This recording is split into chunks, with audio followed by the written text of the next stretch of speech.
Excuse me, babe. Kwani hutaki nikulipie mahari? It's a personal choice. I don't think that it's by force.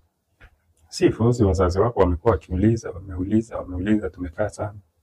Wanataka mahari lipo. Mimi sitaki. Wewe ndio unaamua ama ni wao?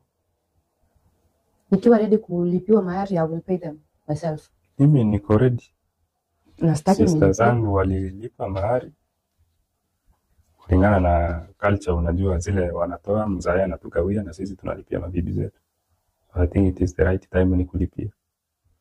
Kama sitalipa saa hii, sijui unataka nizipeleke wapi. So sister yako amelipa mahari. Yenye unataka hizo ng'ombe zinalilipa. Ng'ombe 5 mkagawiwa. So hizo ng'ombe zako 2.5 ndio unataka upeleke kwetu. Sasa sinapeleka 2.5. Napaki na pesa kidogo. First of all, sister yako alipoomba pesa, akapea bwana yake akamlipia mahari. So hiyo mahari, hiyo merry-go-round yote ndio nataka kupeleka kwetu. Useme umenilipia. I don't want it.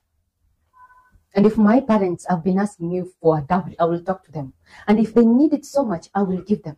I can do that. I'm not going to accept. Ujilipia? Nitajilipia. Siendi ku accept ng'ombe zenye zimetoka kwa sister yako. Or rather, wewe umelipia sister yako na unataka kunilipia. Ng'ombe zenye zimetoka kwa sister yako, alafu sister yako anza kusema anani-own. No. Si culture. Tradition yetu iko hivyo. Hiyo culture ina dictate that wewe upe bwana sister yako pesa alipe kwa zirudishe kwenu. Acha kudini na mambo external. Sasa ni mimi na wewe na wazazi wako. Nimekataa. Silipiwi. You're not owning me.